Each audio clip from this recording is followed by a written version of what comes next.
Donc, Bezrat Hashem, on va continuer ma Masechet Kilaim, où on en était au Perek Bet, Mishnah Tête. Donc, la Mishnah, maintenant, elle va nous rapporter toujours, on est toujours dans le sujet de savoir comment et dans quelle mesure on peut semer et labourer, enfin labourer et semer différentes espèces les unes à côté des autres, avec quelle distance il faut qu'il y ait entre les parties, etc.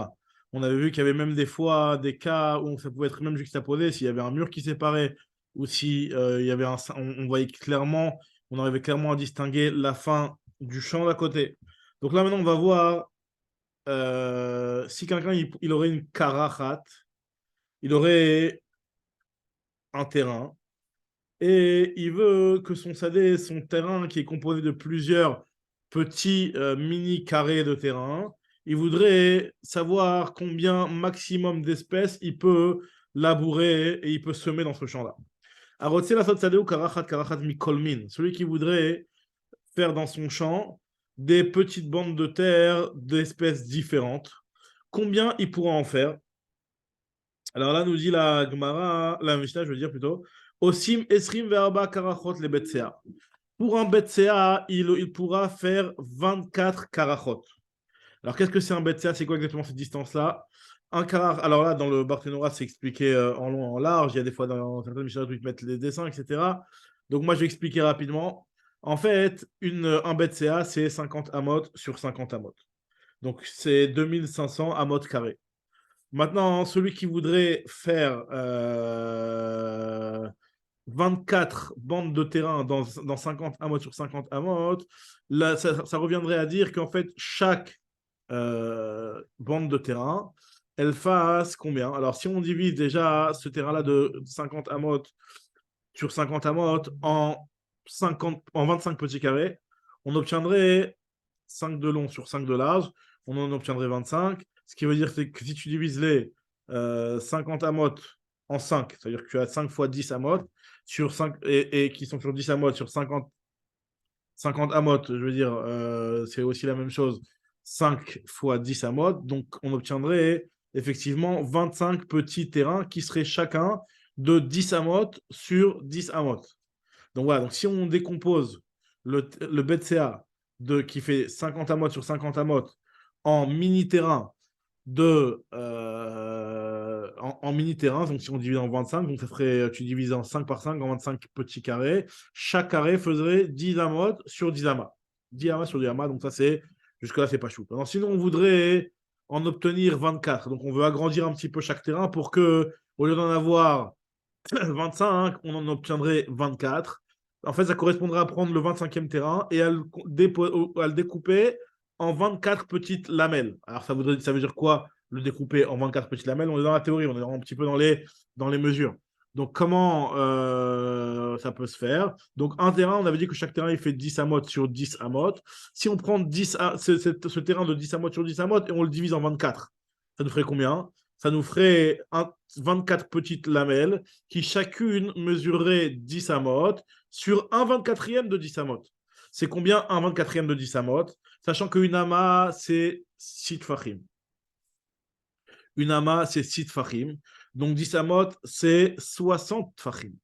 60 fachim, si on les divise en 24, alors là, ça ferait à peu près 2 fachim et demi. 2 fachim et demi qu'on divise en 24, ça fait exactement les 60 amotes, puisque 20 fois 20, ça fait 40, plus 5 fois 4, ça fait 20, donc on obtient les 60 amotes.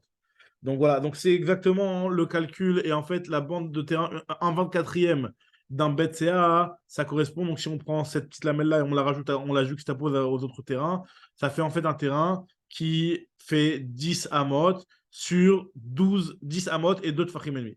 10 amotes et 2 tfachim et demi. Ça, c'est une petite lamelle de terrain et ça, c'est un 24e de terrain. Et on considère que à partir du moment où le terrain, il a cette dimension-là d'une karachat, ce qu'on appelle une karachat, donc c'est-à-dire 10 amotes sur 10 amotes et 2 tfachim et demi, ce terrain-là, il peut être considéré comme étant indépendant et on ne va pas avoir l'impression qu'il y a un sadé qui comporte des espèces différentes mélangées. On va regarder chaque karachat de manière indépendante. Si c'est trop petit, ça ne marche pas. Si c'est trop grand, ça ne marche pas.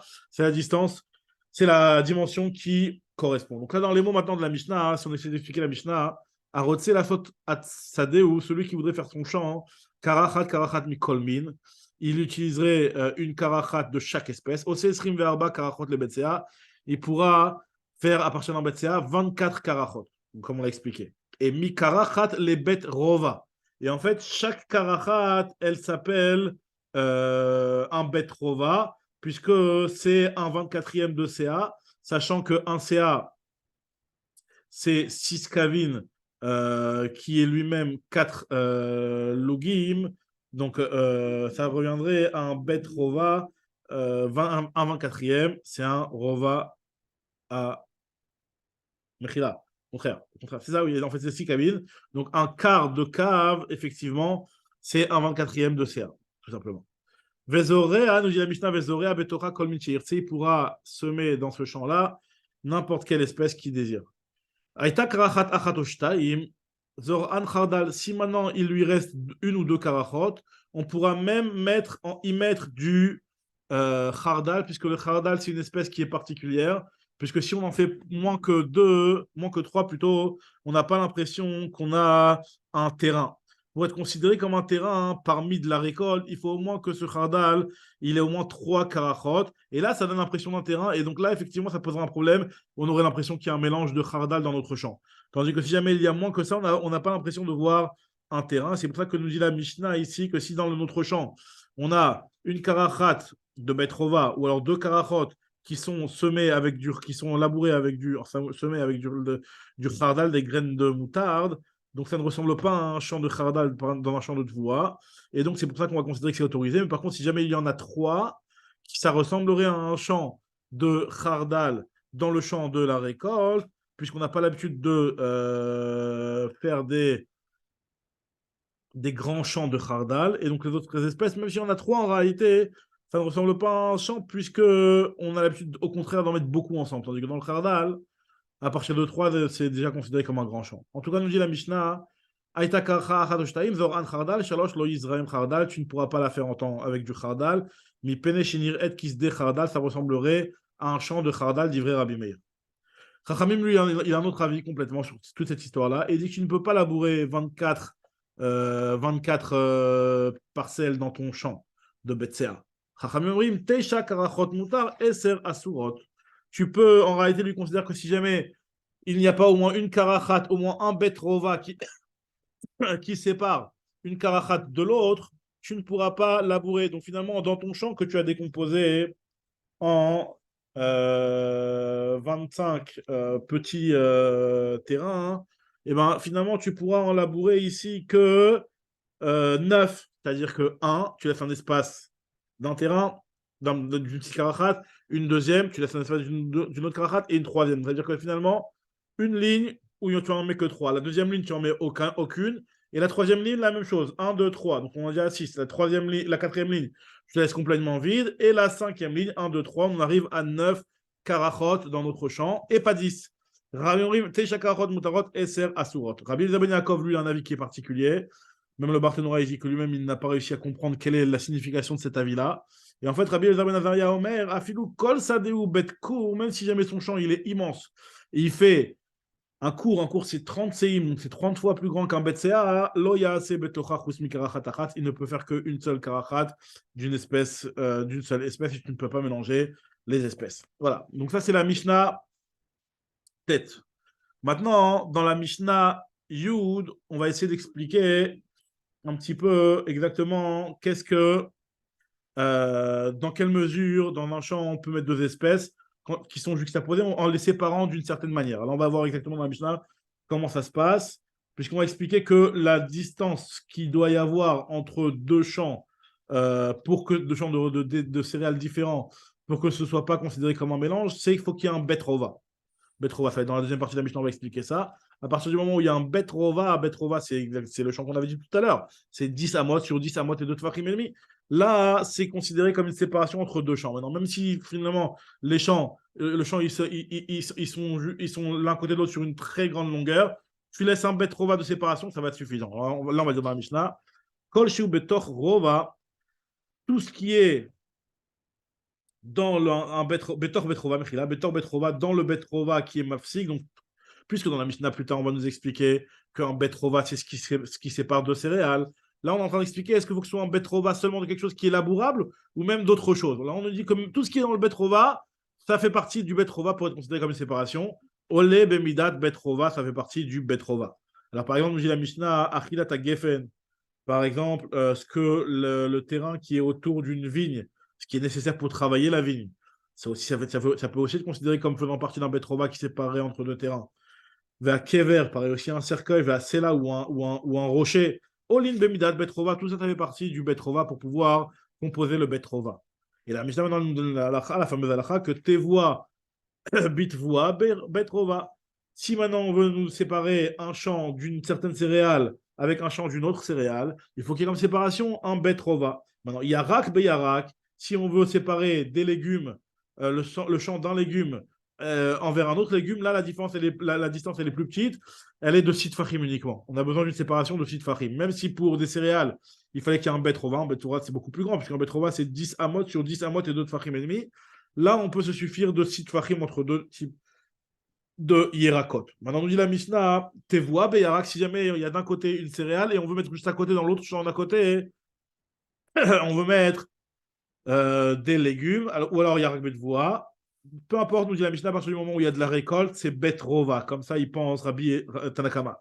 Tanakama, il pense qu'à partir du moment où il y a de la récolte, il faut que c'est un Betrova qui nous sépare des Yerakot d'à côté. Tandis que Rabbi Eliezer, lui, dit, il va te dire que ça va dépendre. Ça va dépendre qu'est-ce que tu viens mettre à côté de ce qui était là initialement.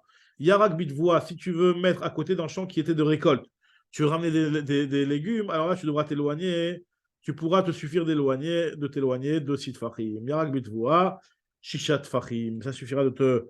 Lui, il pense qu'on est Mahmir. Voilà, donc effectivement, donc lui, pour lui, c'est suffisant de faire cette séparation-là. Donc, on va essayer de terminer le Pérec avec la Mishnah Yudalev, puisque là, maintenant, la Mishnah va continuer à nous expliquer certaines espèces qui sont différentes et qui ont des règles de distance qui sont différentes par rapport à la morphologie, entre guillemets, du légume ou du fruit. Par exemple, nous dit la Mishnah Tevoa, une récolte d'une certaine espèce, Nota algabe Tevoa, qui va et qui s'étend et qui se plie sur l'autre espèce. Veyarak agaberak, ou alors un légume sur un autre légume. Tevoa agaberak, ou alors des céréales sur un légume. Ou Yarak agabe Tevoa. Kol mutar. Tout ça, c'est autorisé. On ne va pas les considérer comme se mélangeant et comme s'entrelaçant. Chutmi dalat yevanit, la seule espèce, c'est la dalat yevanit, qui, elle, a des feuilles qui sont très longues et qui s'enlacent avec les autres espèces. Et donc là, on a vraiment l'impression que les deux champs, ils sont mélangés. Rabbi Meir Omer, afakishut ou pour la mitri. Lui, il dit que même le kishout, alors c'est le kishout kishouin, donc c'est la courge, on dirait, ou enfin, non, là, c'est la courge. Kishout, c'est qu'on appelle ça la courgette, comme ça. Et ou pour la mitri et les foules, alors on a l'habitude de traduire les fèves égyptiennes, qui se mangent aussi un petit peu fraîches. Donc, en tout cas, hein, ces espèces-là, pour Rabbi Meir, c'est la même chose que de la taïwanite. Il te dit, Veroé, Ani et Divren Midevaraï, mais je suis plus d'accord avec eux qui ont interdit uniquement la dalat yevanite que mes paroles. Alors, qu'est-ce que ça veut dire quand on dit que Rabbi Meir, il a, il a considéré il valait mieux les paroles, parce qu'on va dire à partir de ses maîtres. Rabbi Meir, il a reçu de ses maîtres que le din de la quichoute et de la poulamitri, c'était comme la dalat yevanite, mais lui, personnellement, il a plus de l'impression de tendre vers les paroles de Chachamim, qui pense que c'est uniquement la dalat yevanite qui est interdit. Parce que le kishout et le polamitri, pour lui, ça ne fait pas autant que la dalat yevanite, ça ne va pas s'entrelacer et s'entremêler autant que la dalat yevanite. Donc, Bezrat Hashem, on va continuer Blineder très prochainement, le troisième Pérec avec les premières Mishnayot qui sont un petit peu longs. Donc, Blineder, on va essayer de les mettre en ligne le plus rapidement possible.